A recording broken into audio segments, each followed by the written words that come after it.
अल्लाहुम्मा सल्लि अला मुहम्मद व अला आलि मुहम्मद कमा सल्लैता अला इब्राहीम व अला आलि इब्राहीम इन्नका हमीदुम मजीद। अल्लाहुम्मा बारिक अला मुहम्मद व अला आलि मुहम्मद कमा बारकता अला इब्राहीम व अला आलि इब्राहीम इन्नका हमीदुम मजीद। अल्लाह तबारक व तआला अपने पाक कुरान में फरमाते हैं, इन्नल अबरार यशरबून मिन कअसिन कान मिज़ाजुहा काफूरा ऐनन यशरबु बिहा इबादुल्लाहि युफज्जिरूनहा तफजीरा युफून बिन्नज़्रि व यख़ाफ़ून यौमन कान शर्रुहु मुस्ततीरा व युतइमून अत्तआम अला हुब्बिहि मिस्कीनन व यतीमन व असीरा इन्नमा नुतइमुकुम लिवजहिल्लाहि ला नुरीदु मिनकुम जज़ाअन वला शुकूरा इन्ना नख़ाफ़ु मिन रब्बिना यौमन अबूसन क़मतरीरा फ़वक़ाहुमुल्लाहु शर्र ज़ालिकल यौम व लक़्क़ाहुम नज़रतन व सुरूरा व जज़ाउहुम बिमा सबरू जन्नतन व हरीरा मुत्तकीन फ़ीहा अलल अराइक ला यरौन फ़ीहा शम्सन वला ज़महरीरा व दानियतन अलैहिम ज़िलालुहा व ज़ुल्लिलत क़ुतूफ़ुहा तज़लीला व युताफ़ु अलैहिम बिआनियतिन मिन फ़िज़्ज़तिन व अकवाबिन कानत क़वारीर मिन फ़िज़्ज़तिन क़द्दरूहा तक़दीरा व युस्क़ौन फ़ीहा कअसन कान मिज़ाजुहा ज़ंजबीला ऐनन फ़ीहा तुसम्मा सलसबीला व यतूफ़ु अलैहिम विल्दानुन मुख़ल्लदून इज़ा रअयतहुम हसिबतहुम लुअलुअन मंसूरा व इज़ा रअयत थम्म रअयत नईमन व मुल्कन कबीरा आलियहुम सियाबु सुंदुसिन खुज़रुन व इस्तबरक़ व हुल्लू असाविर मिन फ़िज़्ज़ह व सक़ाहुम रब्बुहुम शराबन तहूरा इन्न हाज़ा कान लकुम जज़ाअन व कान सअयुकुम मशकूरा।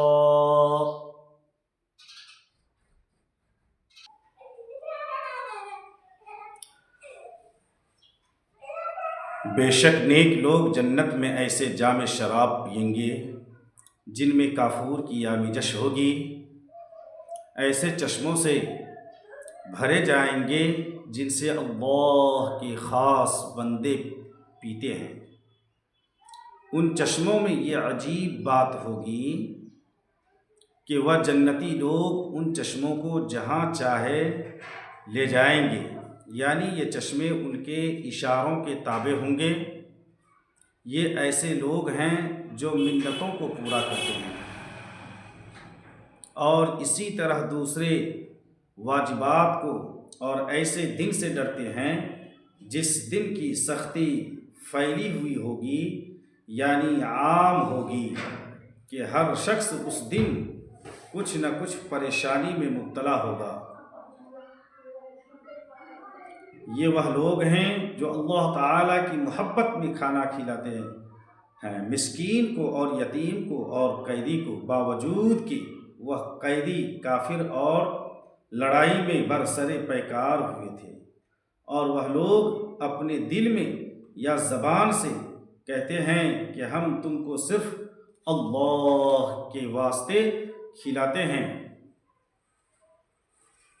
न तो हम उसका तुमसे बदला चाहते हैं न उसका शुक्रिया चाहते हैं, बल्कि इस वजह से खिलाते हैं कि हम अपने रब की तरफ से एक सख्त और तल्ख दिन का, यानी क़यामत के दिन का खौफ रखते हैं। बस अल्लाह जल्ल शानहू उनको उस दिन की सख्ती से महफूज रखेगा और उनको ताजगी और सुरूर अता करेगा और उनको उस पुख्तगी के बदला में जन्नत और रेशमी लिबास अता करेगा, इस हालत में कि वह जन्नत में मसरियों पर तकिया लगाए बैठे हुए होंगे। न वहाँ गर्मी की तपिश पावेंगे न सर्दी, बल्कि मुअतदल मौसम होगा और दरख्तों के साए उन लोगों पर झुके हुए होंगे और उनके खोशे उनके मुती होंगे कि जिस वक्त जिसको पसंद करेंगे वह करीब आ जाएगा और उनके पास खाने पीने के लिए चांदी के बर्तन और शीशे के आजोड़े लाए जाएंगे। ऐसे शीशे जो चांदी के होंगे, यानी वह शीशे बजाय कांच के चांदी के बने हुए होंगे, जो उस आलम में दुश्वार नहीं और उनको भरने वालों ने सही अंदाज से भरा होगा कि न ज़रूरत से कम न ज़्यादा, और वहाँ काफूरी शराब के अलावा ऐसे शराब के जाम भी पिलाए जाएंगे जिनमें सोंठ की आमिजश होगी, जैसा कि झंझर की बोतल में होता है। ये ऐसे चश्मे से भरे हो जाएंगे जिसका नाम सलसबील है। काफूर ठंडा होता है और सोंठ गरम।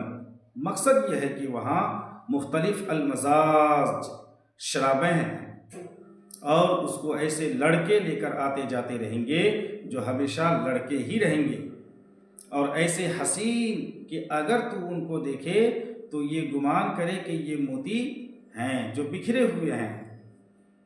और जो चीज़ें ऊपर जिक्र की गईं ये यही फ़कत नहीं, बल्कि जब तू उस जगह को देखेगा तो वहाँ बड़ी बड़ी नेमतें और बहुत बड़ा मुल्क नज़र आएगा, और उन लोगों पर वहाँ बारीक रेशम के सब्ज़ कपड़े होंगे और मोटे रेशम के भी गर्ज मुख्तलिफ अनवा के बहुत बेहतरीन लिबास होंगे, और हाथों में चांदी के कंगन पहनाए जाएंगे, और हक ताला शानहू उनको ऐसी शराब पिलाएंगे जो निहायत पाकीज़ा होगी, और यह कहा जाएगा कि ये तुम्हारे आमाल का बदला है और तुमने जो कोशिश दुनिया में की थी वह काबिले कदर है। इस कलाम पाक में शराब का 3 जगह जिक्र आया है, और तीनों जगह नौइयत शराब और तरीक़ा इस्तेमाल जुदा है। पहली जगह उनका खुद पीना मज़कूर है, और दूसरी जगह के पिलाने का जिक्र है, और तीसरी जगह खुद रब्बुल आलमीन मालिकुल मुल्क की तरफ पिलाने की निस्बत है। क्या बईद है कि ये अबरार की 3 किस्मों अदना, औसत, आला के एतबार से हो। इन आयात में जितने फ़ज़ाइल और एजाज़ नेक काम करने वालों के बिलखुसूस अल्लाह की रज़ा में कहलाने वालों के ज़िक्र किए गए हैं, अगर हम में ईमान का कमाल हुआ तो उन वादों के बाद कौन शख्स ऐसा हो सकता है जो हज़रत सिद्दीक़ अकबर रज़ी अल्लाहु अन्हु की तरह कोई चीज़ भी घर में अल्लाह और उसके रसूल पाक सल्लल्लाहु अलैहि वसल्लम के नाम के सिवा छोड़े। इन आयात में चंद उमूर काबिल गौर हैं। नंबर 1, पहले चश्मों के बारे में ज़िक्र हुआ है कि जन्नती लोग उन चश्मों को जहाँ चाहे ले जाएंगे। मुजाहिद रहमतुल्लाह अलैह उसकी तफसीर में कहते हैं कि वह लोग उन चश्मों को जहाँ चाहेंगे खींच लेंगे। कतादा रज़ी अल्लाह ताला अन्हु कहते हैं कि उनके लिए काफूर की आमिज़श होगी और मुश्क की मुहर उन पर लगी होगी, और वह उस चश्मे को जिधर चाहेंगे उधर को उसका पानी चलने लगेगा। इब्न शोज़ब रहमतुल्लाह अलैह कहते हैं कि उन लोगों के पास सोने की छड़ियाँ होंगी, वह अपनी छड़ियों से जिस तरफ इशारा करेंगे उसी तरफ को वह नहरें चलने लगेगी। अल्लाह। नंबर 2, मिन्नतों के पूरा करने के मुताल्लिक़ कतादा रहमतुल्लाह अलैह से नकल किया गया कि अल्लाह के तमाम अहकाम को पूरा करने वाले लोग हैं। इसी वजह से शुरू में उनको अबरार से ताबीर किया। मुजाहिद रहमतुल्लाह अलैह कहते हैं कि उससे वह मिन्नतें मुराद हैं जो अल्लाह के हक़ में की गई हों, यानी कोई शख्स रोज़ा की नज़र कर ले, इतिकाफ़ की नज़र कर ले, इसी तरह इबादात की नज़र कर ले। अकरमा रज़ी अल्लाह ताला अन्हु कहते हैं कि शुक्राना की मिन्नतें मुराद हैं। हज़रत इब्न अब्बास रज़ी अल्लाह ताला अन्हु से नकल किया गया कि हुज़ूर सल्लल्लाहु अलैहि वसल्लम की खिदमत में एक शख्स हाजिर हुए और अर्ज़ किया कि मैंने ये मिन्नत मान रखी थी कि मैं अपने आप को अल्लाह के वास्ते ज़बह कर दूँगा। हुज़ूर अक़दस सल्लल्लाहु अलैहि वसल्लम किसी चीज़ में मशगूल थे, इल्तिफात नहीं फरमाया। ये साहब हुजूर सल्लल्लाहु अलैहि वसल्लम के सुकूत से इजाज़त समझे और हुजूर सल्लल्लाहु अलैहि वसल्लम से अर्ज कर देने के बाद उठे, दूर जाकर अपने आप को ज़बह करने लगे। हुजूर सल्लल्लाहु अलैहि वसल्लम को इसका इल्म हुआ। हुजूर सल्लल्लाहु अलैहि वसल्लम ने फरमाया, अल्लाह का शुक्र है कि उसने मेरी उम्मत में ऐसे लोग पैदा किए जो मिन्नत के पूरा करने का इस कदर एहतमाम करें। उसके बाद उनको अपने ज़बह करने से मना फरमाया और उनसे फरमाया कि अपनी जान के बदला 100 ऊँट अल्लाह के नाम पर ज़बह करें। इसलिए कि अपने आप को ज़बह करना नाजायज़ है और जान का फिदिया दय्यत में 100 ऊँट है। नंबर 3, कैदियों के खिलाने से आयत शरीफा में मुशरिक कैदी मुराद हैं, इसलिए कि उस ज़माना में मुशरिक कैदी ही होते थे, मुसलमान कैदी उस वक्त न थे। और जब काफिरों के खिलाने पर यह सवाब है तो मुसलमान कैदी इसमें बतरीक़े ऊला आ गए। मुजाहिद रहमतुल्लाह अलैह कहते हैं कि जब हुजूर अक़दस सल्लल्लाहु अलैहि वसल्लम बदर के कैदियों को जो काफिर थे पकड़ कर लाए तो 7 हज़रात सहाबा कराम रज़ी अल्लाह ताला अन्हुम अजमईन, हज़रत अबू बकर रज़ी अल्लाह ताला अन्हु, उमर रज़ी अल्लाह ताला अन्हु, अली रज़ी अल्लाह ताला अन्हु, ज़ुबैर रज़ी अल्लाह ताला अन्हु, अब्दुर्रहमान रज़ी अल्लाह ताला अन्हु, साद रज़ी अल्लाह ताला अन्हु, अबू उबैदा रज़ी अल्लाह ताला अन्हुम अजमईन ने इन पर ख़ास तौर से खर्च किया, जिस पर अंसार रज़ी अल्लाह ताला अन्हु ने कहा कि हमने तो अल्लाह के वास्ते उनसे कताल किया था, तुम इतना ज़्यादा खर्च कर रहे हो। उस पर इन्नल अबरार से 19 आयतें उन हजरात की तारीफ में नाजिल हुई। हज़रत हसन रज़ी अल्लाह ताला अन्हु कहते हैं कि जब ये आयतें नाजिल हुई उस वक्त कैदी मुशरिकीन थे। हज़रत क़तादा रज़ी अल्लाह ताला अन्हु कहते हैं कि जब अल्लाह जल्ल शानहू ने उन आयात में कैदी के साथ एहसान करने का हुक्म फरमाया है, हालांकि उस वक्त कैदी मुशरिक थे, तो मुसलमान कैदी का हक तुझ पर और भी ज़्यादा हो गया। इब्ने जरीज रज़ी रहमतुल्लाह अलैह कहते हैं कि उस ज़माने में मुसलमान कैदी न थे, मुशरिक कैदियों में ये आयत शरीफा नाज़िल हुई। हुज़ूर अक़दस सल्लल्लाहु अलैहि वसल्लम उनकी खैर खाही का हुक्म फरमाते थे। अबू रज़ीन रज़ी अल्लाह ताला अन्हु कहते हैं कि मैं शक़ीक़ बिन सलमा रज़ी अल्लाह ताला अन्हु के पास था, चंद मुशरिक कैदी वहाँ से गुजरे तो शक़ीक़ रज़ी अल्लाह ताला अन्हु ने मुझे उन पर सदका करने का हुक्म दिया और ये आयत शरीफा तिलावत फरमाई। नंबर 4, न उसका बदला चाहते हैं न उसका शुक्रिया चाहते हैं। इसका मतलब यह है कि ये हजरात उसको भी गवारा न करते थे कि उनके एहसान का कोई बदला चाहे, शुक्रगुजारी और दुआ ही के कबील से हो, उनको दुनिया में मिले। ये अपना सब कुछ आखिरत ही में लेना चाहते थे। हज़रत आयशा रज़ी अल्लाह ताला अन्हा और हज़रत उम्मे सलमा रज़ी अल्लाह ताला अन्हा का मामूल नकल किया गया है कि जब वह किसी फ़कीर ज़रूरतमंद के पास भेजती तो कासिद से कहती कि चुपके से सुनना कि वह उस पर क्या अल्फाज कहता है, और जब कासिद वह अल्फाज दुआ वगैरह के आकर नकल करता तो उसी